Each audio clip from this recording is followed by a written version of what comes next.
student, I welcome you all on AEC Plus, a digital platform of advanced in classes.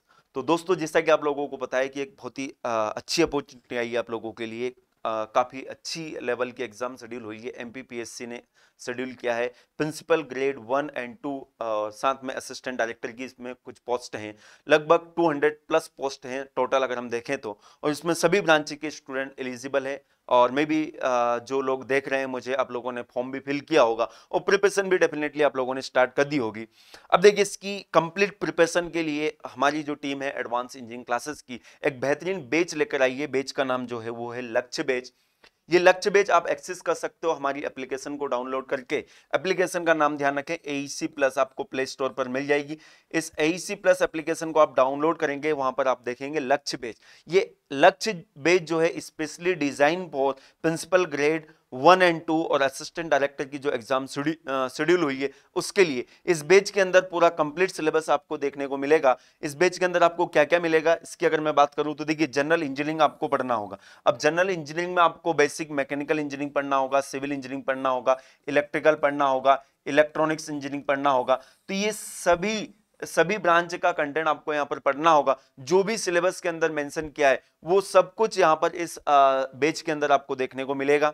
साथ में कुछ practice session भी आपको देखने को मिलेंगे। इसके अलावा skill development and vocational training के भी सेशन यहाँ पर इस बैच के अंदर मिलेंगे। ICT के और MP जनरल नॉलेज के सेशन भी आपको विद प्रैक्टिस क्वेश्चंस यहाँ पर आपको देखने को मिलेंगे। मतलब अगर हम बोल सकते हैं तो ये जो बैच है, ये बैच में आपको जो भी सिलेबस के अंदर मेंशन किया है उन्होंने, हर टॉपिक का कंटेंट आपको देखने को मिलेगा। साथ में उससे रिलेटेड इंपॉर्टेंट क्वेश्चन भी यहाँ पर आपको देखने को मिलेंगे। अभी तक भी अगर आपने डाउनलोड नहीं की एप्लीकेशन तो मस्ट डाउनलोड अवर एप्लीकेशन AEC प्लस। आपको इस तरह से प्ले स्टोर पर दिख जाएगी, इसको आप डाउनलोड करें। वहां पर कुछ वीडियो अनलॉक भी है, उन्हें आप देखें, फिर आप डिसाइड करें कि क्या ये बैच आपकी प्रिपरेशन को बेहतरीन बना सकता है क्या। Then you can access that batch. और बैच का नाम ध्यान रखें, लक्ष्य बैच है इस एग्जाम के लिए। चलिए, तो मैं जितेंद्र सिंह परमार आपको मैकेनिकल इंजीनियरिंग का जो कंटेंट है, जैसे कि बेसिक थर्मोडायनेमिक्स वाला पोर्शन है, इसके अलावा वर्कशॉप साइंस है, उसको मैं कंप्लीट यहां पर कवर कराऊंगा।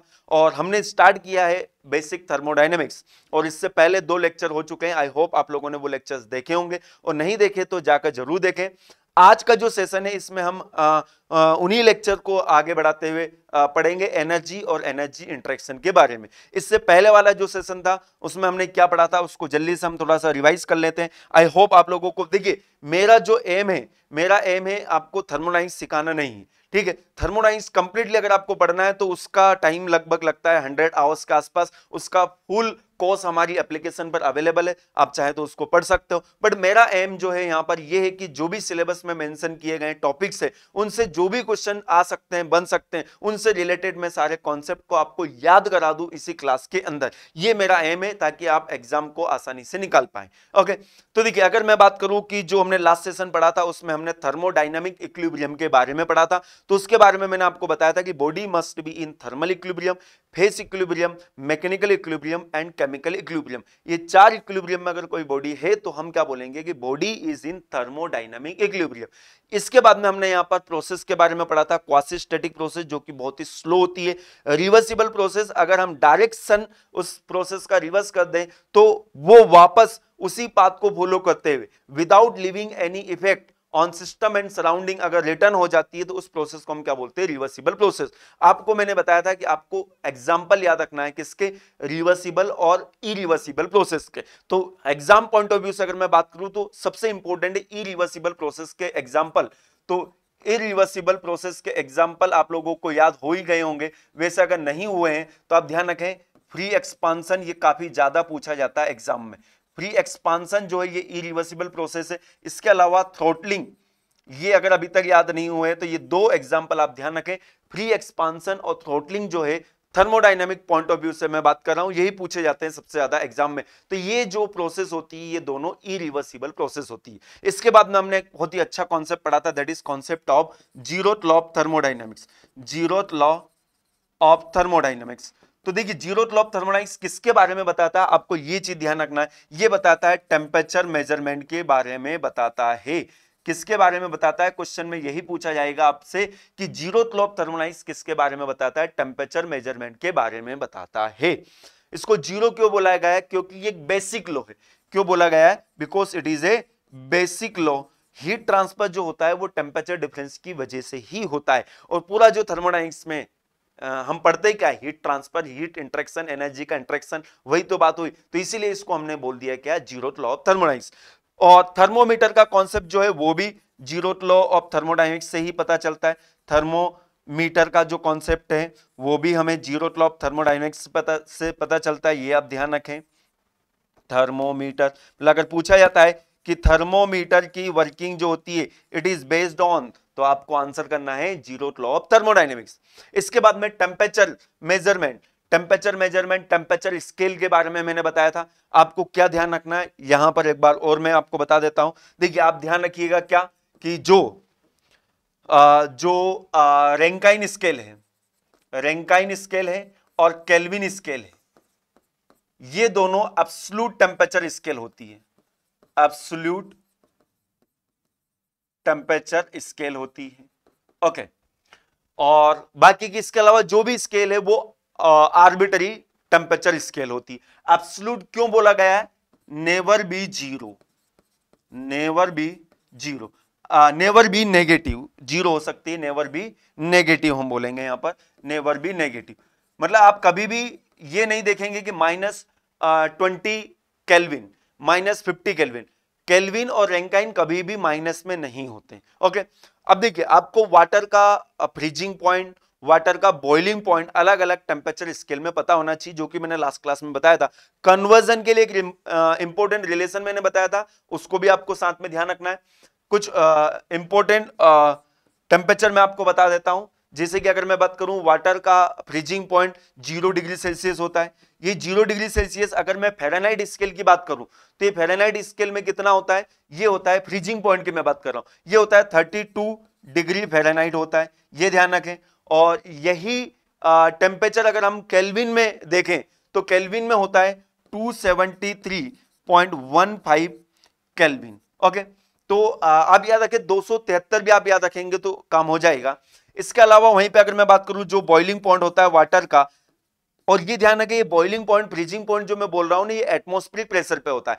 प्रेशर अगर हम चेंज कर दें ना, अगर प्रेशर अगर हम बदल दे तो वाटर हो सकता है कि 400 पर भी बॉइल ना हो। ओके। और प्रेशर कम अगर हम कर दें, ज्यादा कर दें, इसका क्या इफेक्ट होगा इसको मैं आगे बताऊंगा। मतलब प्रेशर अगर हम चेंज कर देते हैं ना तो ये बॉइलिंग पॉइंट, फ्रीजिंग पॉइंट बिल्कुल चेंज हो जाते हैं।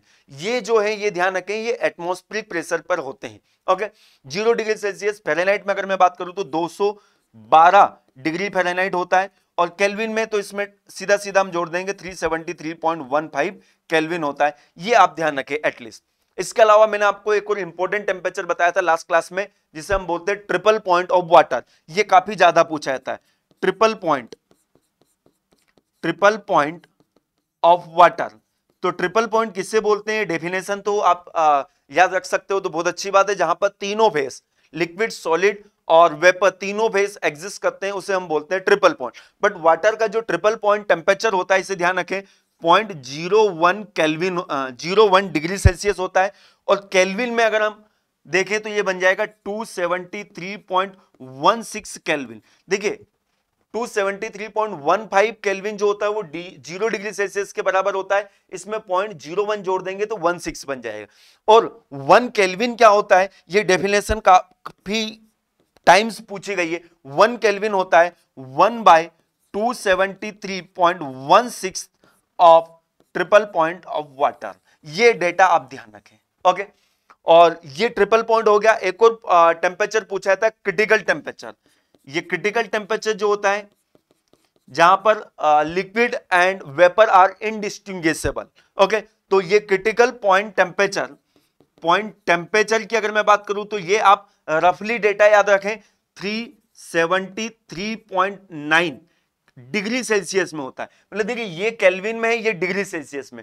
और यहां पर प्रेशर भी आप याद रखें, प्रेशर जो होता है ये आप 220.2 बार, ओके, 220 के आसपास होता है। और यहां पर भी अगर आप प्रेशर को ध्यान रख सकते हो तो बहुत अच्छी बात, ये प्रेशर होता है 0.61 किलो पास्कल। ओके। तो ये डेटा एटलीस्ट आप याद रखें जिससे आपका काम हो जाएगा। ओके। टेम्परेचर का कन्वर्जन आप ध्यान रखें, एक क्वेश्चन भी मैंने आपको कराया था लास्ट सेशन में कि किस टेम्परेचर पर डिग्री सेल्सियस और फ़ारेनहाइट इक्वल होते हैं, तो उसका आंसर आप डायरेक्टली याद रखें -40 पर। ओके, ये क्वेश्चन भी डायरेक्टली पूछा गया है बहुत बार एग्जाम में और आपको याद रखना है इसको। चलिए तो आगे हम बढ़ते हैं। आज का जो सेशन है, जैसा कि मैंने आप लोगों को बताया कि हम यहां पर बात करने वाले एनर्जी और एनर्जी इंटरेक्शन के बारे में। ओके, अब देखिए अगर मैं बात करूं कि एनर्जी क्या होता है, तो आप लोग में भी हो सकता है जनरल साइंस पढ़े होंगे, तो वहां पर सभी लोग इसकी डेफिनेशन पढ़ते हैं, capacity of doing work. Okay, capacity of doing work. और एनर्जी अगर हमारे पास है तो हम कोई कार्य कर सकते हैं, बिल्कुल कर सकते हैं, नो डाउट। तो अगर मैं बात करूं कि थर्मोडायनामिक्स पॉइंट ऑफ व्यू से अगर हम एनर्जी की बात करें तो ये एनर्जी होता क्या है, देखिए इसको ज्यादा मैं डिटेल में नहीं लेके जाऊंगा क्योंकि क्वेश्चन जहां से बन सकते हैं उस पॉइंट पर हमें फोकस करना है। ओके, तो आगे अगर हम बात करें एनर्जी और एनर्जी इंटरेक्शन की, तो देखिए जैसे कि अगर मैं बात करूं, सपोज हमारे पास एक केजी कोल है। ओके, 1 केजी क्या है, कोल है, तो इसके अंदर डेफिनेटली कुछ ना कुछ एनर्जी होगी। इसके अंदर क्या होगी, कुछ ना कुछ एनर्जी होगी। कैसे हमें पता चलेगी, इस कोल को जब हम बर्न करेंगे तो इससे हीट निकलेगी और इस हीट से हम क्या कर सकते हैं, पानी को गर्म कर सकते हैं। उस हीट से हम पानी को गर्म करके टरबाइन को चला सकते हैं, बहुत कुछ कर सकते हैं। तो हम बोल सकते हैं कि वो एक तरह से इसके पास क्या होगी, एनर्जी होगी, तभी ये सारी चीजें हमको मिल रही है। ओके, तो एनर्जी जो इस कोल के अंदर है, अब ये एनर्जी इंटरनल एनर्जी होगी इसकी। ओके, डेफिनेटली मेनली जो इसके अंदर एनर्जी, वो कौन सी एनर्जी, इंटरनल एनर्जी। अब देखिए जो एनर्जी होती है, इंटरनल एनर्जी भी हो सकती है, एक्सटर्नल एनर्जी भी होती है, जिसे हम जनरली बोलते हैं मैकेनिकल एनर्जी। अगर कोई सिस्टम है, जैसे कि बाइक है, बाइक अगर चल रही है तो हम बोलेंगे कि ये चल क्यों रही, क्योंकि इसके पास एनर्जी है। तो कौन सी एनर्जी आ गई उसके पास, काइनेटिक एनर्जी आ गई। हम चल रहे तो हमारे पास कौन सी एनर्जी, काइनेटिक एनर्जी। आपने ऐसे भी सुना होगा कि अगर हम किसी वस्तु को एक लेवल से ऊपर अगर लेके जाते हैं तो उसके पास कौन सी एनर्जी आ जाती है, वो प्रेशर एनर्जी, पोटेंशियल एनर्जी जिसे हम बोलते हैं। तो ये अलग अलग प्रकार की एनर्जी होती है, इन सब का ही जो सम है, इसे हम सिंपली क्या बोल रहे हैं कि हमारी बॉडी के अंदर एनर्जी है। ओके, अब देखिए एनर्जी तो है, बट ये एनर्जी का इंटरेक्शन जो है ये कैसे होगा, तो आप ध्यान रखें, ये एनर्जी का जो इंटरेक्शन है ना बेटा, ये एनर्जी का interaction either in the form of heat और वर्क। अब मैं थर्मोडायनेमिक्स पॉइंट ऑफ व्यू से बात करूंगा। अब अगर आपसे पूछा जाता है कि एनर्जी का इंटरेक्शन किस किस तरीके से हो सकता है, तो एनर्जी का interaction either in the form of heat और वर्क, दो ही मोड होते हैं। अब देखिए अगर मैं बात करूं हीट की, तो हीट इज इजीली रिकॉग्नाइजेबल। कैसे, जैसे कि आपने कुछ जलाया तो आप उसको देख सकते हो, heat is easily recognisable. Heat का जो इंटरेक्शन होता है, हीट का इंटरेक्शन मेनली किसकी वजह से होता है, टेम्परेचर डिफरेंस की वजह से। किसकी वजह से होता है, टेम्परेचर डिफरेंस की वजह से। ओके, अब देखिए ये बात ध्यान रखें, जिस एनर्जी का इंटरेक्शन टेम्परेचर डिफरेंस की वजह से होता है उसे हम क्या बोलते हैं, हीट। और इसके अलावा अगर कोई भी मोड है एनर्जी इंटरेक्शन का, तो उसे हम क्या बोलेंगे, वर्क। उसे हम क्या बोलेंगे, वर्क। जैसे कि मैं आपको पढ़ा रहा हूं तो डेफिनेटली कुछ ना कुछ एनर्जी डाउन होगी मेरी। ओके, अगर कोई काम कर रहे हो आप, ओके, पानी भर के लेके आ रहे हो कहीं से दूर से, तो आप चल के आ रहे हो तो आप बोलोगे यार एनर्जी कम हो गई, कुछ खाना खा लेते हैं, जूस पी लेते हैं। तो अब ये जो एनर्जी का इंटरेक्शन हुआ, बेसिकली ये क्या है, वर्क है। ये कोई टेम्परेचर डिफरेंस की वजह से नहीं हुआ। ओके, तो जो भी एनर्जी का इंटरेक्शन होता है विदाउट टेम्परेचर डिफरेंस, उसे हम क्या बोलते हैं, सिंपली वर्क। एक छोटा सा एग्जांपल मैं देता हूं, जैसे कि अगर हम बात करें इलेक्ट्रिकल इंजीनियरिंग के स्टूडेंट, आप लोग देखते हैं बैटरी है, सपोज हमारे पास ये क्या है, बैटरी बेटा, ये क्या है, बैटरी। बैटरी के अंदर क्या होता है, आप बोलेंगे सर चार्ज होता है, मतलब मैं बोलूंगा कि ये एनर्जी है, चार्ज है। आप तो चार्ज ही बोलते हैं जनरली, मुझे पता है कि इलेक्ट्रिकल इंजीनियरिंग के जो स्टूडेंट उसे वो बोलते हैं कि बैटरी के अंदर क्या है, चार्ज है। बट हम क्या बोलेंगे कि इसके अंदर क्या है, एनर्जी बेटा, ये एनर्जी, एनर्जी। अब देखिए एक बात ध्यान रखें बेटा, जो भी चीजें हैं, जो भी फ्यूल वगैरह, जो भी चीजें आप देखते हो उनके पास क्या होती है, एनर्जी होती है। हम ये नहीं बोलते हैं कि इसके अंदर हीट है, इसके अंदर अब कोल है, इस कोल के अंदर क्या है, एनर्जी है। इसको हम बर्न करेंगे तो हीट निकलेगी। मतलब एनर्जी जो है वो स्टोर होती है, एनर्जी बॉडी के अंदर होती है, बट इसका इंटरेक्शन कब होगा, जब ये हीट के फॉर्म में रहेगी, या फिर ये क्या कर सकती है, वर्क कर सकती है। देखिए बैटरी हमारे पास, इस बैटरी से बेटा मैंने इसके दोनों टर्मिनल से कनेक्ट कर दिया, किसको, एक बल्ब को। ओके, तो ये बल्ब ग्लो होगा। अब देखिए बल्ब चला है, अब बहुत देर तक अगर हम चला के रखेंगे तो बैटरी डेफिनेटली डिस्चार्ज हो जाएगी, जैसे कि आप मोबाइल चलाते हो बैटरी डिस्चार्ज हो जाएगी, तो हम क्या बोलेंगे कि इसकी एनर्जी कम हो गई। अब ये एनर्जी कम हुई, तो ये एनर्जी कम अपने आप तो होगी नहीं, तो ये कम क्यों हुई है, क्योंकि यहां पर क्या हुआ है, मुझे बताइए, यहां पर हीट ट्रांसफर हुआ या वर्क ट्रांसफर हुआ। बस यही तो क्वेश्चन बन गया आपका, यहां पर हीट ट्रांसफर हुआ या वर्क ट्रांसफर हुआ। मुझे बताइए कि ये बल्ब जो जला है, क्या टेम्परेचर डिफरेंस की वजह से जला है क्या, नहीं।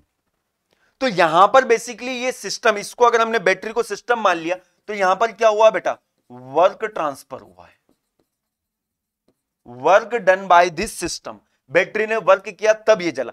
अगर मैं बल्ब की बात करूं तो बल्ब से बाहर जो एनर्जी आ रही है वो किस फॉर्म में आ रही है, वो हीट में आ रही है, हीट में आ रही है, वो हीट में आ रही है, no doubt.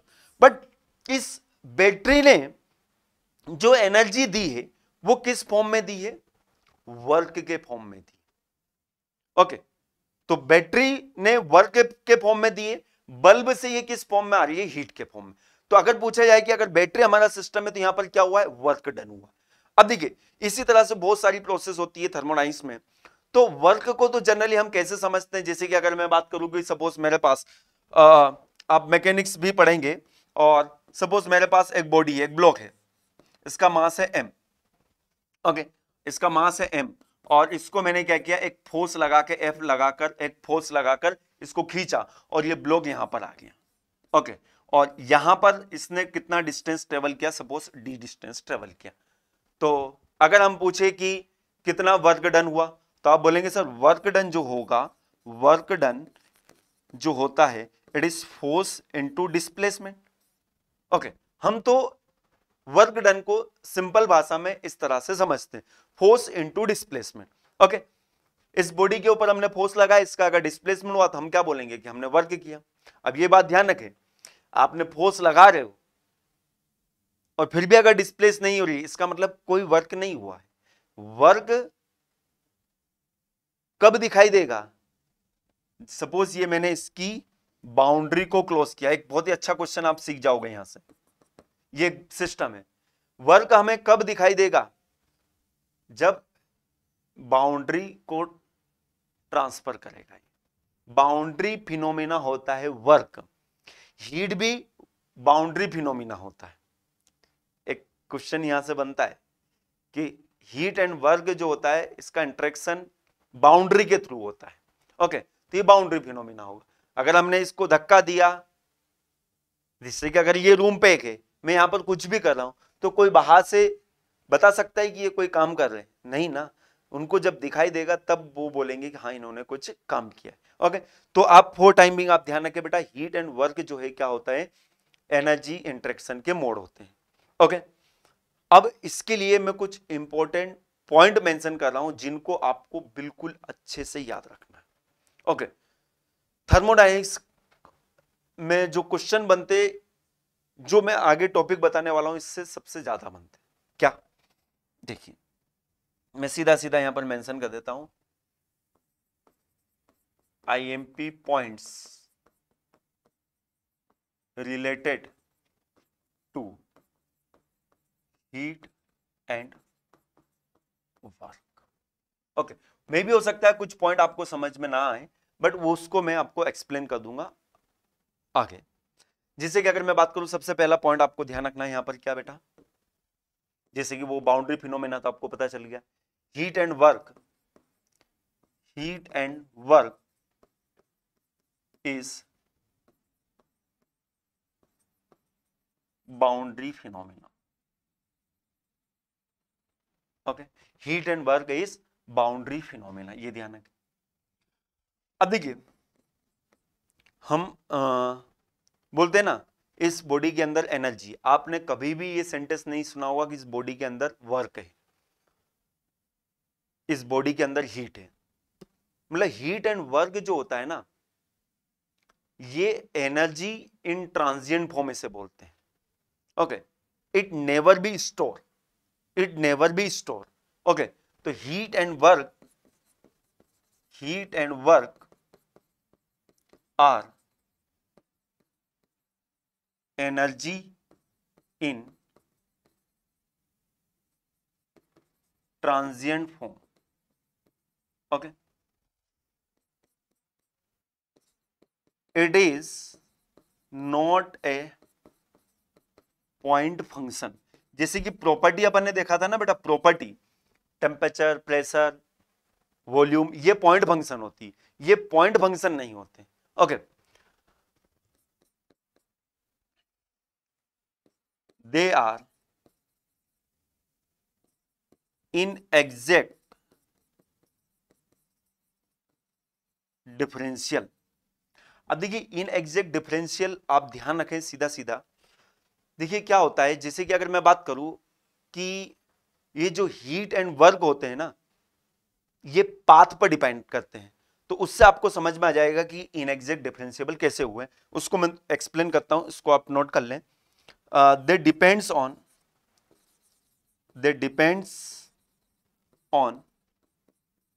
Path. Heat and work जो है ये पाथ पर डिपेंड करते हैं।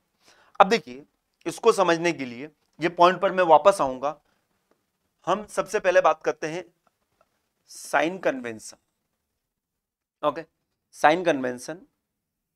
देखिए अगर सिस्टम हीट ले रहा है, गेन कर रहा है, तो हम बोलेंगे कि ये पॉजिटिव है, उसकी हीट क्या होगी, बढ़ेगी। तो Q इज पॉजिटिव। हीट को हम डिनोट करते हैं बेटा किससे, Q से। ओके, इलेक्ट्रिकल वाले शायद चार्ज को डिनोट करते हैं Q से। ओके, और सिस्टम अगर हीट लॉस कर रहा है ना, तो हम बोलेंगे Q क्या है, नेगेटिव है। ओके, Q क्या है, नेगेटिव है। अगर हम सिस्टम पर work done on the system, system पर वर्क कर रहे हैं, तो ये नेगेटिव होगा। Work done by the system अगर हम है वर्क अगर सिस्टम कर रहा है, तो इसे हम क्या बोलेंगे, पॉजिटिव। देखिए यहां पर एक बहुत अच्छे से एक्सप्लेन किया गया। ये एक पिस्टन सिलेंडर अरेंजमेंट है। यहां पर क्या कर रहे हैं हम, ये हीट सप्लाई कर रहे हैं। तो ये जो सिस्टम है ये क्या कर रहा है, हीट गेन कर रहा है। ये सिस्टम क्या कर रहा है, हीट गेन कर रहा है। तो डेफिनेटली यहां पर Q क्या होगा, पॉजिटिव होगा। देखिए Q पॉजिटिव लिखा हुआ है, दिखाई दे रहा होगा आपको। अब ये जो पिस्टन है, ये पिस्टन ऊपर जा रही है, तो ये जो सिस्टम है ये वर्क कर रहा है इसके ऊपर। वर्क करना मतलब हम किसी को धक्का दे रहे हैं, तो हम उसको उसके ऊपर क्या कर रहे हैं, वर्क कर रहे हैं। तो यहां पर Q पॉजिटिव है, W जो होगा वो भी क्या होगा, पॉजिटिव। तो work done by the system भी positive, heat supply into the system ये भी positive. Work done by the system is positive, heat supply into the system ये भी पॉजिटिव। यहां पर देखिए, देखिए यहां पर हम हीट सप्लाई कर रहे हैं, तो Q जो होगा ये क्या होगा, पॉजिटिव होगा। अब देखिए यहां पर इस पिस्टन को हम पुश कर रहे हैं, धक्का दे रहे हैं, तो सिस्टम पर हम वर्क कर रहे हैं। तो देखिए यहां पर Q पॉजिटिव, बट W जो रहेगा ये क्या रहेगा, लेस देन 0। दिखाई दे रहा है, W जो रहेगा क्या रहेगा, लेस देन 0। शायद दिखाई नहीं दे रहा है, तो इसलिए मैं मार्कर चेंज कर लेता हूं। I'll take black marker. Okay, black दिखाई देगा। Q यहां पर क्या है, पॉजिटिव है, और W जो है क्या है, नेगेटिव। समझ में आ रहा? अब देखिए ये वाला केस देखिए, यहां से हीट जो है ये बाहर निकल रही है, यहां से हीट बाहर निकल रही है, और पिस्टन को भी हम क्या कर रहे हैं, पुश कर रहे हैं नीचे की तरफ। तो हीट बाहर निकल रही है, तो अगर हीट अगर बाहर निकलेगी, सिस्टम लॉसेस हीट, तो Q क्या रहेगा, नेगेटिव रहेगा। यहां पर Q नेगेटिव है और W भी क्या है, नेगेटिव है। यहां पर देखिए, यहां पर हीट जो है ये बाहर निकल रही है, और पिस्टन जो है ये ऊपर की तरफ जा रहा है, तो W जो है यहां पर क्या होगा, पॉजिटिव होगा, और Q जो होगा ये क्या होगा, नेगेटिव। तो ये साइन कन्वेंशन, मतलब आप ध्यान रखें, मैं आपको अलग तरीके से प्लॉट करके बता दूं। वर्क अगर हम कर रहे हैं तो ये पॉजिटिव होगा, वर्क सिस्टम कर रहा है, सॉरी, वर्क अगर हम सिस्टम के ऊपर कर रहे हैं तो इट विल बी नेगेटिव, और सिस्टम अगर वर्क कर रहा है, दिस इज आवर सिस्टम, तो ये पॉजिटिव वर्क हो। ओके, हीट के बारे में अगर हम बात करें बेटा, ये सीधे सीधे यहां से क्वेश्चन पूछे जाते हैं, हीट अगर हम सप्लाई करेंगे तो ये पॉजिटिव, सिस्टम से अगर हीट बाहर निकल रही है तो नेगेटिव। साइन कन्वेंशन आपको समझ में आया? ओके, अब देखिए ये जो मैंने पॉइंट लिखे ना उसके बारे में मैं बताता हूं। अब अगर मैं बात करूं, सपोज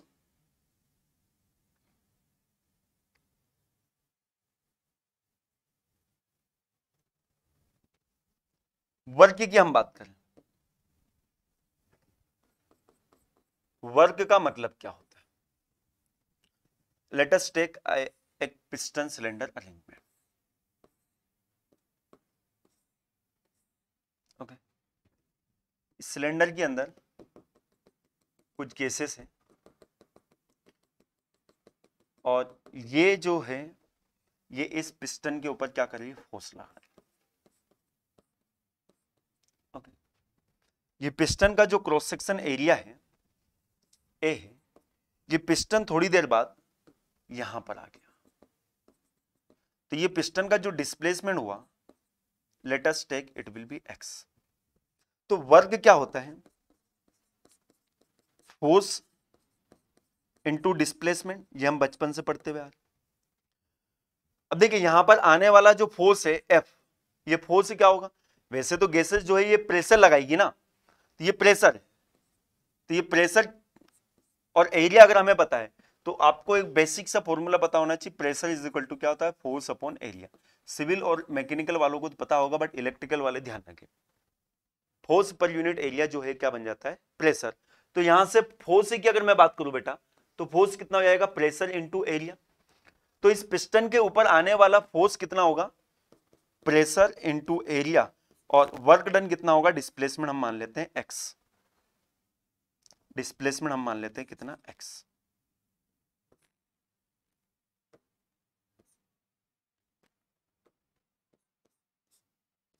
एक्स, ओके, देखिए मैंने डिफरेंशियल फॉर्म में नहीं लिया है, ये मैकेनिकल वाले को पता है कि पहले डिफरेंशियल फॉर्म में लिया जाता है, बट मैं सीधा एक फॉर्मूला डेवलप कर रहा हूं बस।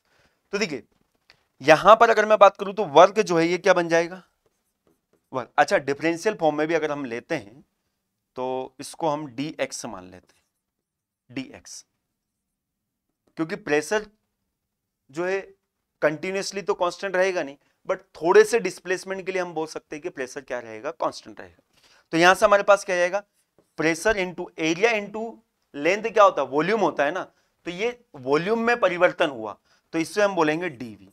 तो वर्क अगर हमें निकालना है कि इतने से दूरी को तय करने में कितना वर्क इंटरेक्शन हुआ, तो ये वर्क जो है ये कितना जाएगा, पी इंटू डीवी। ओके, अच्छा ये जो वर्क है इस वर्क को भी हम बोल देते हैं डेल डब्ल्यू। नेट वर्क अगर निकालना है तो वर्क के लिए हम क्या करेंगे, इंटीग्रेशन करेंगे पी डीवी का। अब देखिए ये जो सिस्टम है, ये सिस्टम हमारा कैसा है, क्लोज सिस्टम। तो ध्यान रखें ये किसके लिए होगा, क्लोज सिस्टम के लिए अगर हमें निकालना है वर्क इंटरेक्शन, तो पी डीवी का integration, pressure into change in volume. Okay, ये फॉर्मूला आपको याद रखना। अब देखिए यहां पर अगर मैं बात करूं कि अगर हमें डायग्राम से अगर वर्क निकालना है तो उसके लिए हमें क्या करना होगा, सपोज ये एक प्रोसेस है, पीवी डायग्राम मैंने बनाया। ओके, प्रेशर कंटिन्यूसली चेंज हो रहा, वॉल्यूम कंटिन्यूसली चेंज होगा। यहां पर मैंने क्या किया, एक एलिमेंट लिया एक पर्टिकुलर प्रेशर पर, suppose this pressure is P, ये एक एलिमेंट लिया मैंने डी। तो ये जो एरिया है ये एरिया कितना होगा, P इंटू dV, और P इंटू dV तो क्या होता है, वर्क होता है। P इंटू dV क्या होता है, वर्क होता है। मतलब अगर हम बात करें यहां पर, अगर हमें क्लोज सिस्टम के लिए वर्क निकालना है, तो ये जो प्रोसेस है, इस प्रोसेस को हमें प्रोजेक्ट करना होगा किसके ऊपर, वॉल्यूम एक्सिस पर। अगर हमें नेट वर्क निकालना है कि यहां से इस पॉइंट 1 से यहां पर इस पॉइंट 2 पर हम आए हैं, तो नेट वर्क कितना हुआ, तो ऐसे छोटे छोटे एलिमेंट को हमें क्या करना पड़ेगा, जोड़ना पड़ेगा। इसी को तो हम बोलते हैं इंटीग्रेशन। तो यहां पर 1 से लेके 2 तक हमें क्या करना पड़ेगा, इंटीग्रेशन करना पड़ेगा। तो अब देखिए मेरा मकसद क्या है, मेरा मकसद ये है कि आपको बताना कि ये जो एरिया होता है ना पीवी डायग्राम पर, यही वर्क बन जाता है। ये जो एरिया होता है ना पीवी डायग्राम पर, यही वर्क बन जाता है। ओके, एरिया जो होगा, मतलब अगर मैं बात करूं यहां पर,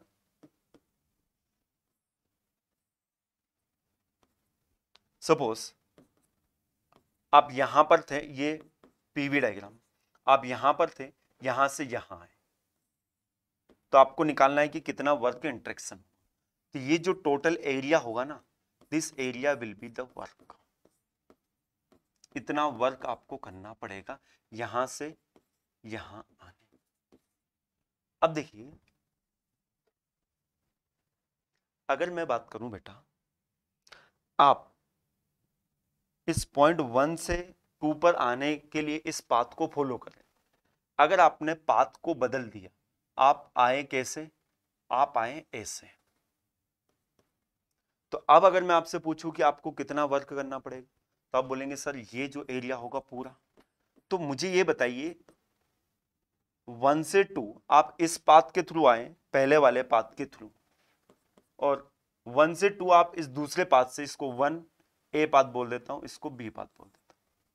तो मुझे बताइए वर्क जो हुआ है 1A2 में, और वर्क जो हुआ है 1B2 में, दोनों सेम है या अलग अलग। आप बोलेंगे सर एरिया जो है 1A2 का अलग है एरिया 1B2 के कंपेयर, तो डेफिनेटली वर्क जो होगा वो भी अलग अलग। इसका मतलब क्या हुआ बेटा, कि जो वर्क होता है ना, वर्क पाथ फंक्शन होता है। आप यहां से यहां कैसे आ रहे हो, इस पर निर्भर करेगा कि कितना वर्क इंटरेक्शन। तो वर्क अगर पाथ फंक्शन होता है, तो हम जब भी वर्क इंटरेक्शन की बात होगी, जैसे कि अगर मैं बात करूं कि यहां पर टेम्परेचर है, प्रेशर है P1, यहां पर है प्रेशर P2, तो अगर चेंज इन प्रेशर अगर मुझे लिखना है, तो change in pressure del P is equal to आप बोलोगे P2 माइनस P1।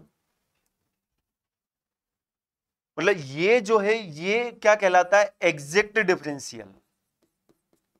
ये क्या कहलाता है, एग्जैक्ट डिफरेंशियल। क्योंकि आप किसी भी पाथ से आओ, प्रेशर में चेंज वही हुआ। इनिशियल ये प्रेशर था, फाइनल प्रेशर ये। बट वर्क इंटरेक्शन की अगर मैं बात करूं, तो आप डेल डब्ल्यू आप ऐसा नहीं लिख सकते वर्क 2 पर और वर्क 1 पर, इन दोनों का डिफरेंस। ये गलत है। ये गलत क्यों है, क्योंकि पहली बात तो 1 और 2 पर कोई वर्क नहीं है, वर्क पॉइंट फंक्शन नहीं होता, यहां पर कोई वर्क नहीं है सिस्टम के पास। सिस्टम के अंदर यहां पर एनर्जी है, यहां पर एनर्जी है, तो वर्क को हम एग्जैक्ट डिफरेंशियल फॉर्म में नहीं लिख सकते। तो इसीलिए वर्क को लिखा जाता है इन एग्जैक्ट डिफरेंशियल। इस तरह से कभी भी हम लिखेंगे तो वर्क को इस तरह से रिप्रेजेंट, ये बताता है it is in exact differential. Okay, तो वही पॉइंट मैंने मेंशन किया जो आपको मैंने समझाया है। They are inexact differential, they depends on path. ये बेटा बहुत ही इंपॉर्टेंट पॉइंट है, ध्यान रखें। वर्क जो होता है पाथ पे डिपेंड करता है, इन एग्जैक्ट डिफरेंशिएबल है, it is not a point function. Heat and work are energy in transient form, और heat and work are the boundary phenomena. यहीं से क्वेश्चन सीधे सीधे एग्जाम में पूछे जाते हैं। ओके, मतलब आपको क्या ध्यान रखना हीट एंड वर्क जो होता है पाथ पे डिपेंड करता है, ये पॉइंट फंक्शन नहीं है, they are not depend, they are depends on path. अच्छा, एक और पॉइंट होता है, अगर उसको आप ध्यान रख पाओ तो,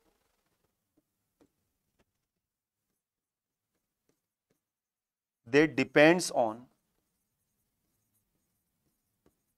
पास्ट हिस्ट्री। अब देखिए सीधी सीधी बात है कि मैं कुछ काम कर रहा हूं अभी, इसके आगे मैं कितना काम कर पाऊंगा ये डिपेंड करेगा कि मैंने अभी तक कितना किया। ओके, ये आप भी अच्छे से समझ सकते हो कि आप अगर पढ़ने बैठे हो, आपकी कैपेसिटी है 7 घंटे लगातार, तो स्टार्टिंग में आपने 2 घंटे पढ़ लिया, तो आपकी आगे वाली जो कैपेसिटी है वो कितनी बची, 5 घंटे की बची ना। तो वो अभी तक आपने कितना वर्क किया इस पर निर्भर करेगा कि आप आगे कितना कर सकते हो। तो ये बस आप ध्यान रखें, दे डिपेंड्स ऑन पास्ट हिस्ट्री। तो देखिए ये इंपॉर्टेंट पॉइंट आपको ध्यान रखना है, यहां से सीधे सीधे क्वेश्चन पूछे जाते हैं। इसके अलावा मैंने आपको बताया sign convention for heat and work.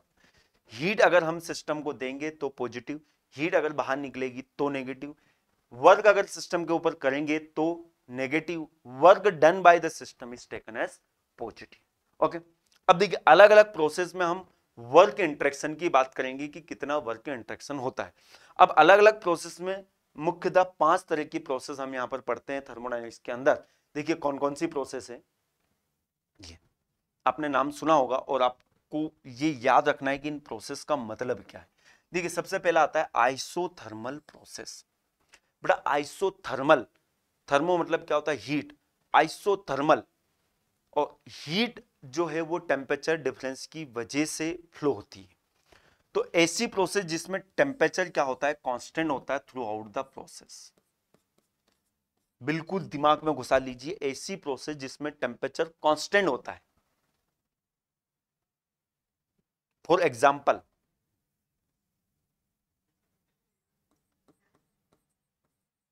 Face change process. Face change process आपने सुना होगा, अगर मैं आपसे पूछूं कि पानी जो है नॉर्मल एटमॉस्फेरिक प्रेशर पर बर्फ कब बन जाता है, तो आप बोलोगे 0 डिग्री सेल्सियस पर ये क्या होता है, आइस में होता है। बट 0 डिग्री सेल्सियस पर ही ये 0 डिग्री सेल्सियस पर ही ये लिक्विड में भी बदल जाता है। कुछ हीट सप्लाई करेंगे तो ये 0 डिग्री सेल्सियस पर लिक्विड में भी बदल जाता है। 0 डिग्री सेल्सियस पर लिक्विड में भी, और हीट अगर उससे निकालेंगे तो वो बर्फ में बदल जाएगा। कितनी हीट निकालेंगे, अगर आप डेटा याद रख सकते हो बहुत अच्छी बात, इसको 334 किलो जूल पर केजी होती है। इसको आपको याद रखने की वैसे जरूरत नहीं है। इसे हम बोलते हैं latent heat of fusion. Okay, तो यहां पर ये जो प्रोसेस है ना, ये आइसोथर्मल प्रोसेस है। इतनी हीट अगर हम यहां से आइस से निकाल लेंगे तो वो लिक्विड में कन्वर्ट होगा 0 डिग्री सेल्सियस। इतनी हीट मतलब 0 डिग्री सेल्सियस से निकालेंगे तो आइस में कन्वर्ट होगा। आइस को अगर इतनी हीट दे देंगे 1 केजी आइस को, तो वो पानी में बदल जाएगा, बट टेम्परेचर उसका क्या रहेगा, 0 डिग्री सेल्सियस। तो जो वेपराइजेशन प्रोसेस होती है, फ्रीजिंग प्रोसेस होती है, ये आइसोथर्मल प्रोसेस होती है। इसके बाद में आता है आपका आइसोबैरिक और आइसोपिएस्टिक। देखिए आइसोबैरिक बार जो होता है ना, ये प्रेशर की यूनिट होती है। मैकेनिकल वाले, इलेक्ट्रिकल वाले, सिविल वालों को पता है। इलेक्ट्रिकल वाले ध्यान रखें, प्रेशर की यूनिट होती है बार, प्रेशर की यूनिट होती है बार। तो ध्यान रखें बेटा, ऐसी प्रोसेस जिसमें प्रेशर क्या होता है, कांस्टेंट होता है। प्रेशर क्या होता है, कांस्टेंट होता है। उस प्रोसेस को हम क्या बोलते हैं, आइसोबैरिक। ये क्वेश्चन पूछा था एग्जाम। और इस आइसोबैरिक प्रोसेस का एक और नाम है आइसोपिएस्टिक। तो पी से क्या होता है, प्रेशर होता है, इसको आप याद रख सकते हो। तो आइसोबैरिक और आइसोपिएस्टिक प्रोसेस जो है, इस प्रोसेस में क्या होता है, प्रेशर कांस्टेंट रहता है थ्रू आउट। इस प्रोसेस में प्रेशर कांस्टेंट रहता है थ्रू आउट। ओके, आइसोकोरिक और आइसोमेट्रिक, ये आपको नाम याद रखना पड़ेगा। ऐसी प्रोसेस जिसमें वॉल्यूम कांस्टेंट रहता है, ऐसी प्रोसेस जिसमें वॉल्यूम कांस्टेंट रहता है, उसे हम क्या बोलेंगे, आइसोकोरिक और isopiestic. Isometric, isothermal temperature constant, isobaric या आइसोपिएस्टिक प्रेशर कांस्टेंट, आइसोकोरिक या आइसोमेट्रिक जिसमें वॉल्यूम कांस्टेंट रहेगा। एक आता है एडियाबेटिक प्रोसेस, एडियाबेटिक प्रोसेस जिसमें कोई हीट का इंटरेक्शन नहीं होता है, सिस्टम और सराउंडिंग के बीच में कोई हीट का इंटरेक्शन नहीं होता है। ये सिस्टम को हमने क्या कर दिया, इंसुलेटेड कर दिया।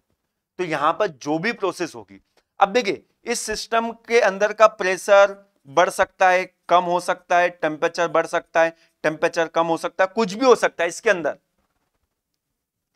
बट यहां से हीट जो है वो हीट बाहर नहीं निकलेगी, हीट का कोई इंटरेक्शन नहीं हो, ना ही हीट इस सिस्टम के अंदर अंदर जाएगी। वर्क हो सकता है, जैसे कि एक पेडल व्हील लगा दिया मैंने, अब बोलोगे सर ऐसा कैसे पॉसिबल, जैसे कि इसके अंदर एयर है और इस एयर के अंदर मैंने क्या लगा दिया, एक पेडल व्हील लगा दिया, तो ये तो वर्क ट्रांसफर हो रहा है ना। इसको अगर मैं घुमाऊंगा तो इसका प्रेशर टेम्परेचर में अंतर आएगा कि नहीं आएगा, बट हीट का कोई इंटरेक्शन नहीं होगा। तो इसे हम क्या बोलेंगे, एडियाबेटिक प्रोसेस। बच्चे ये सोचते हैं कि हीट का इंटरेक्शन नहीं होगा तो टेम्परेचर में कोई चेंज नहीं आएगा। अरे बेटा टेम्परेचर में चेंज हो सकता है, इंटरनल एनर्जी इसकी कम हो सकती है, बढ़ सकती है, बट वो वर्क इंटरेक्शन की वजह से हो रहा है। फॉर टाइम बिंग आप ध्यान रखें, एडियाबेटिक प्रोसेस जिसमें कोई हीट का इंटरेक्शन नहीं होता है। पॉलीट्रोपिक प्रोसेस, जैसे कि एडियाबेटिक प्रोसेस के एग्जांपल, कोई प्रोसेस अगर बहुत ही फास्ट हो रही थी, जैसे कि अगर मैं बात करूं, ये भी क्वेश्चन पूछा जाता है कि आइसोथर्मल प्रोसेस प्रैक्टिकली कैसे पॉसिबल है। ये प्रोसेस हमें क्या करवानी पड़ेगी, बहुत ही स्लो, इन्फिनाइटली स्लो अगर प्रोसेस है तो इन्फिनाइटली स्लोली अगर हम कराते हैं किसी प्रोसेस को तो वो आइसोथर्मल हो सकती है। और एडियाबेटिक का प्रोसेस है जब वेरी वेरी फास्ट,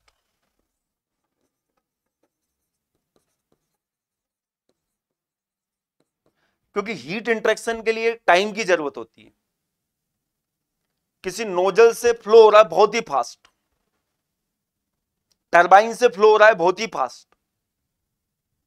तो वर्क इंटरेक्शन हो रहा है, हीट इंटरेक्शन का टाइम ही नहीं मिला, तो एडियाबेटिक प्रोसेस पॉसिबल है।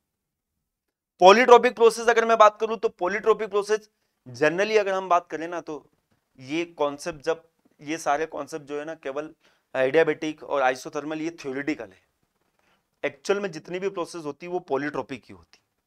पॉलीट्रोपिक प्रोसेस के लिए एक जनरल इक्वेशन होती है, उसे बोलते हैं पी वी की power n is equal to C. मतलब नॉर्मल जो भी प्रोसेस हो रही है ना वो पॉलीट्रोपिक, ऐसी प्रोसेस जो कि पी वी की power n is equal to C को फॉलो करती है, ओके, जिसमें टेम्परेचर चेंज हो सकता है, प्रेशर चेंज हो सकता है, हीट का इंटरेक्शन हो सकता है, वर्क का इंटरेक्शन हो सकता है, इन सब प्रोसेस को हम क्या बोलते हैं, पॉलीट्रोपिक। ऐसी प्रोसेस जिसमें जो कि पी वी की पावर एन को क्या कर रही है, फॉलो कर रही है। अब देखिए आपको याद क्या रखना है, किस प्रोसेस में क्या कांस्टेंट होता है, ओके। अब हमने देखा वर्क, तो वर्क अगर हमें निकालना है, इस प्रोसेस में कितना वर्क होगा, इसमें कितना होगा, इसमें कितना होगा, तो इसके कुछ सिंपल से रिलेशन है, वो आप डायरेक्टली याद रखें वर्क के लिए। तो देखिए सबसे पहले मैं बात करता हूं आइसोबैरिक प्रोसेस, थोड़ा सा समझने की कोशिश करें, वैसे आपको एट द एंड फॉर्मूला ही याद रखना है, at the end you need to remember formula, but फिर भी मैं ट्राई करता हूं आप लोगों को समझाने का। जैसे कि अगर मैं बात करूं ये पीवी डायग्राम, आइसोबारिक प्रोसेस बनाना, बारिक मतलब प्रेशर क्या रहेगा बेटा, कांस्टेंट रहेगा, तो ये पीवी डायग्राम है, तो कांस्टेंट प्रेशर लाइन कैसे बनेगी, इतना तो आप समझते होंगे शायद कि कांस्टेंट प्रेशर लाइन जो है सर एक हॉरिजॉन्टल लाइन बना देते हैं, ये यहां से लेके इनिशियली वॉल्यूम जो था कितना था, इनिशियली वॉल्यूम जो था V1 था, और फाइनली वॉल्यूम कितना हो गया, V2 हो गया। ये जो प्रोसेस है, इस प्रोसेस को हम क्या बोलेंगे, आइसोबारिक। तो इसमें वर्क कितना होगा, वर्क होगा इस एरिया के बराबर। एरिया निकालना तो ये एक रेक्टेंगल दिखाई दे रहा है, तो इसकी ऊंचाई कितनी, ये प्रेशर हमने बोल दिया P, और ये वॉल्यूम, चेंज इन वॉल्यूम, तो ये वर्क कितना हो जाएगा, एरिया P इंटू ये विड्थ कितनी होगी, V2 minus V1।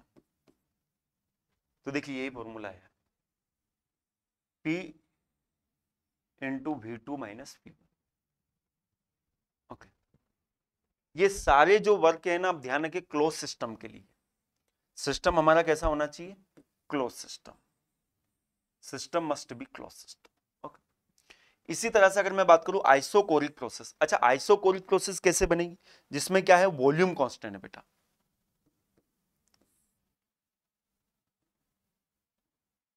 Volume constant.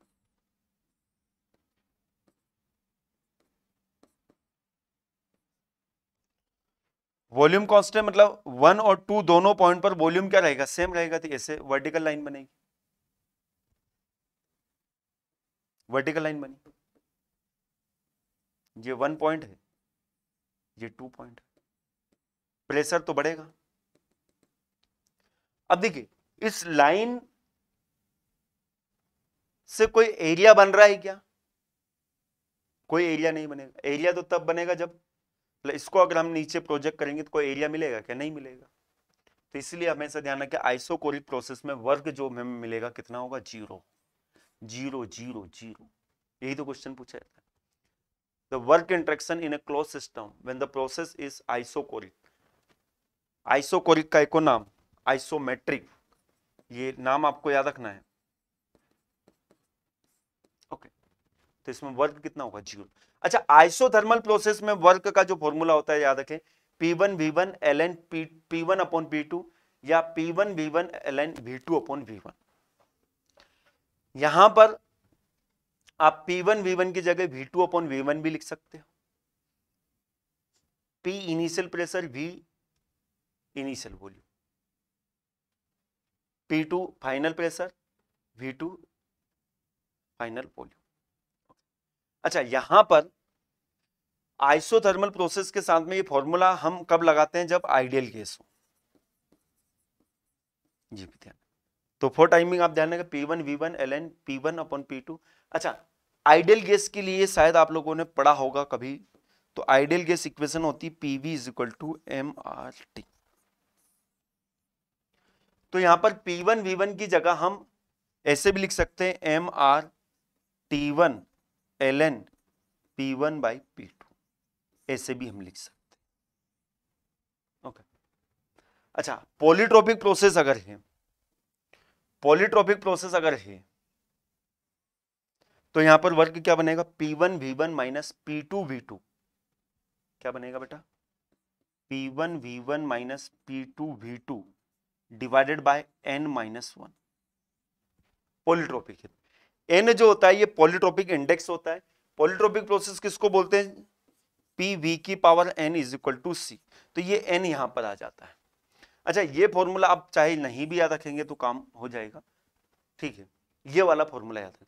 अच्छा, अगर एडियाबेटिक प्रोसेस अगर होगी तो एडियाबेटिक प्रोसेस और पॉलीट्रोपिक प्रोसेस का वर्क इंटरेक्शन जो होता है फॉर्मूला सेम ही आता है। यहां पर n की जगह हम क्या रखेंगे, गामा, यहां पर गामा आना चाहिए, ये गामा। मतलब अगर पॉलीट्रोपिक प्रोसेस का वर्क अगर हमें निकालना है तो हम लिखेंगे क्या, P1 V1 minus P2 V2 divided by gamma minus 1। ये गामा जो होता है ये क्या होता है, एडियाबेटिक इंडेक्स होता है। गामा इज एडियाबेटिक इंडेक्स, मैं मेंशन कर देता हूं, n इज पॉलीट्रोपिक इंडेक्स और गामा जो होता है ये एडियाबेटिक इंडेक्स इसे बोलते हैं। और इसकी वैल्यू जो होती है ना, ये 1.4 होती है, किसके लिए, एयर के लिए।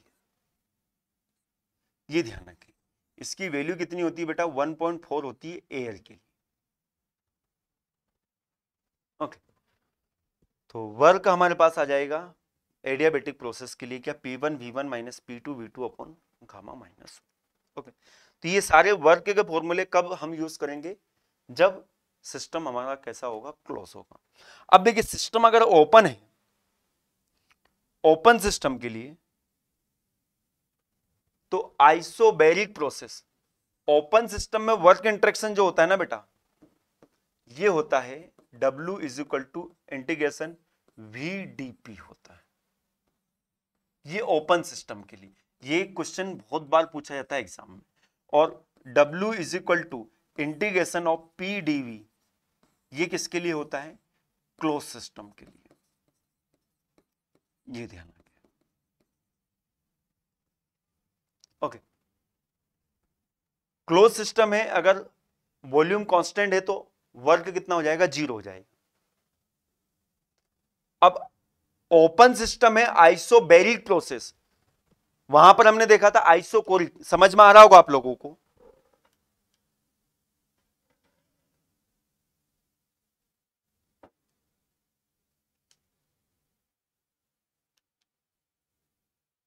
देखिए,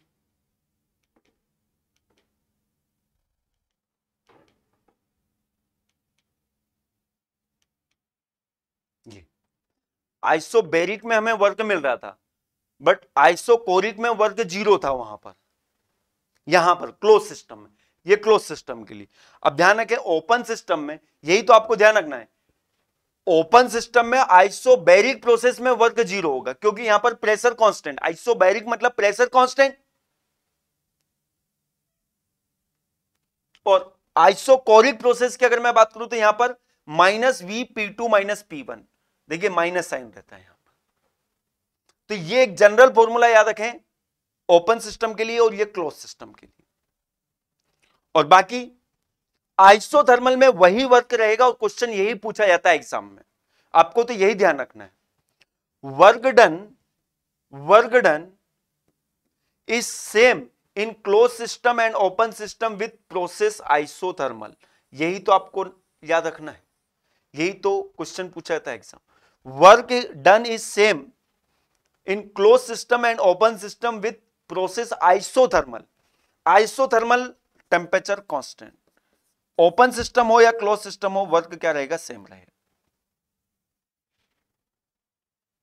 और पॉलीट्रोपिक प्रोसेस या एडियाबेटिक प्रोसेस, देखिए हमने देखा था ना, उसके लिए फॉर्मूला देखा था P1 V1 minus P2 V2 divided by n-1 देखा था हमने। यहां पर n का गुणा हो जाता है बस, इसमें ऊपर आप गुणा कर दीजिए n का, तो ये पॉलीट्रोपिक प्रोसेस के लिए बन जाएगा। और एडियाबेटिक प्रोसेस में n की जगह क्या रख दीजिए? गामा रख दीजिए। For adiabatic process put n is equal to gamma, ये क्या होता है? गामा होता है जी। तो आप ध्यान रखें, देखिए आइसोबैरिक में 0 हो जाएगा, आइसोकोरिक में 0 नहीं होगा, -VP2 -P1 होगा, और आइसोथर्मल में तो सेम रहेगा। यही क्वेश्चन आपसे पूछा जाएगा बार बार, कौन सी प्रोसेस में वर्क इंटरेक्शन ओपन सिस्टम और क्लोज सिस्टम दोनों के लिए बराबर होता है? तो आप ध्यान रखें, आंसर क्या रहेगा? Isothermal process. और एडियाबेटिक के लिए ध्यान रखें, जो फॉर्मूला क्लोज के लिए आता है उसमें n का अगर हम गुणा कर देंगे तो वो एडियाबेटिक, गामा का गुणा कर देंगे तो एडियाबेटिक बन जाएगा। ओके, तो आई होप यहां तक चीजें बिल्कुल अच्छे से क्लियर होगी। अब देखिए एक और कॉन्सेप्ट आता है यहां पर कि इन प्रोसेस को रिप्रेजेंट कैसे किया जाता है, पीवी डायग्राम पर, रिप्रेजेंटेशन ऑफ डिफरेंट प्रोसेस। अब देखिए यहां पर ज्यादा नहीं सोचना है आपको। ओके, देखिए जो प्रोसेस होती है उन प्रोसेस के लिए एक जनरल इक्वेशन हम बना लेते हैं, पी बी की पावर के इज इक्वल टू सी, ये एक जनरल इक्वेशन है, जनरल इक्वेशन है ये बेटा। अब क्या ध्यान रखना है आपको, ये जो आइसोबैरिक प्रोसेस है इसमें के की वैल्यू क्या होगी? 0 होगी। के की वैल्यू 0, तो वी की पावर 0 कितना होगा? 1। तो पी क्या होगा? कांस्टेंट होगा ना। तो आइसोबैरिक प्रोसेस में प्रेशर क्या रहता है? कांस्टेंट रहता है ना। तो के की वैल्यू 0। तो देखिए आइसोबैरिक प्रोसेस कैसे बनेगी? आइसोबैरिक प्रोसेस अगर मैं बात करूं यहां पर, ये आइसोबैरिक प्रोसेस हो गई अगर एक्सपांशन में, ओके। और वहीं पे अगर मैं बात करूं आइसोकोरिक प्रोसेस, आइसोकोरिक प्रोसेस में वॉल्यूम कांस्टेंट होता है, तो ये आइसोकोरिक प्रोसेस बन गई, आइसोकोरिक प्रोसेस बन गई। अब इन दोनों में से अगर हम देखें किसका स्लोप ज्यादा है, तो ध्यान रखें आइसोकोरिक का स्लोप ज्यादा है। अब यहां पर 1BCD, अब BCD में देखिए एक आइसोथर्मल, एक एडियाबेटिक, एक पॉलीट्रोपिक है। ओके, तो आप ध्यान रखें यहां पर कि आइसोथर्मल प्रोसेस के कंपेयर एडियाबेटिक प्रोसेस का स्लोप ज्यादा होता है। स्लोप अगर हम यहां पर देखें तो स्लोप कितना होगा,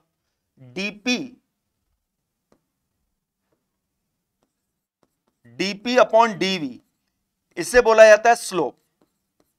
और ये स्लोप होता है -P/V होता है किसके लिए, आइसोथर्मल के लिए।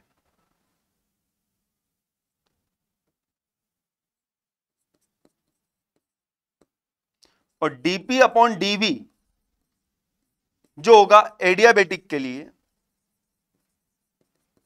ये होगा -γ/P/V। तो आपको क्या याद रखना है, ये सुनो बस, कि एडियाबेटिक प्रोसेस का स्लोप ज्यादा होता है कंपेयर टू आइसोथर्मल प्रोसेस। ये आपको ध्यान रखना है, कंक्लूजन यही, कंक्लूजन यही क्वेश्चन पूछा जाएगा। पीवी डायग्राम पर आइसोथर्मल प्रोसेस का स्लोप कितना होता है, -P/V, और एडियाबेटिक प्रोसेस का स्लोप कितना होता है, गामा टाइम्स -P/V। तो अगर हम यहां पर देखें तो इन सब में से स्लोप किसका ज्यादा है, इन सब में से स्लोप इसका ज्यादा है। बट इन तीनों में अगर हम कंपेयर करें, यहां पर ये पॉलीट्रोपिक का इंडेक्स उन्होंने गामा से भी ज्यादा मान लिया है, वैसे ऐसा होता नहीं है, पर आप ध्यान रखें मैंने जो बताया इससे कंफ्यूज होने की आपको जरूरत नहीं। ओके, तो आपको याद रखना है कि एडियाबेटिक प्रोसेस का स्लोप ज्यादा होता है compare to polytropic process. Okay, तो आज की जो क्लास थी उसमें मेन आपको जो रिलेशन याद रखना है, ओपन सिस्टम के लिए वर्क और क्लोज सिस्टम के लिए वर्क के फॉर्मूले। और जो मैंने आपको फॉर्मूले बताए हैं, जो इंपॉर्टेंट पॉइंट बताए हैं, किसके लिए, किसके लिए, ये वाले पॉइंट, ये आप बिल्कुल अच्छे से ध्यान रखें, ये वाले, यहां से सीधे सीधे एग्जाम में क्वेश्चन पूछे। साइन कन्वेंशन आप ध्यान रखें, साइन कन्वेंशन, वर्क अगर हम सप्लाई करेंगे तो नेगेटिव होगा, वर्क अगर सिस्टम से मिलेगा तो पॉजिटिव होगा। हीट सप्लाई करेंगे तो नेगेटिव, हीट अगर सिस्टम से, हीट सप्लाई करेंगे सिस्टम में तो पॉजिटिव, हीट अगर सिस्टम से निकल रही है तो उसे हम बोलेंगे नेगेटिव, सप्लाई करेंगे तो पॉजिटिव। ओके, चलिए, तो आज के सेशन को हम यहीं पर कंप्लीट करते हैं। नेक्स्ट जो हमारी क्लास आएगी इसमें हम पढ़ेंगे हीट इंटरेक्शन। अभी हमने फॉर्मूले देखे वर्क इंटरेक्शन के।